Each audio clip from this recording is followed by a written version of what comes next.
উমর ইবনুল খাত্তাব রাদিয়াল্লাহু তাআলা আনহু এমন একজন সাহাবী যার ঘর নবীজি জান্নাতে দেখে এসেছেন। রাসূল সাল্লাল্লাহু আলাইহি সাল্লাম বলেন, আমি জান্নাতে ঢুকলাম, দেখলাম এক প্রাসাদ। বললাম, কার এটি? বলা হলো, উমরের। তার জন্ম মক্কায়, বনু আদি গোত্রে। ইসলাম গ্রহণ করেন ২৬ বছর বয়সে, যার পরে ইসলাম পেয়েছিল নতুন শক্তি।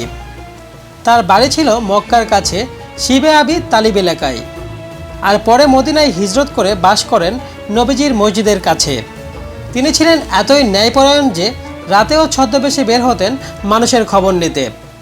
আজও মদিনায় মসজিদের নববীর ভেতরে আছে তার কবর, নবীজি ও আবু বকর রাদিয়াল্লাহু তাআলা আনহু এর পাশেই। উমর রাদিয়াল্লাহু তাআলা আনহু ছিলেন এমন সাহাবী যার মুখে আল্লাহ কুরআনের আয়াত নাজিল করেছেন। এমন সাহাবীর ঘর জান্নাতে, আর ইতিহাস আজও জ্বলজ্বলে। থটস অফ শাকিলের সাথেই থাকুন এবং অজানা সত্য জানুন।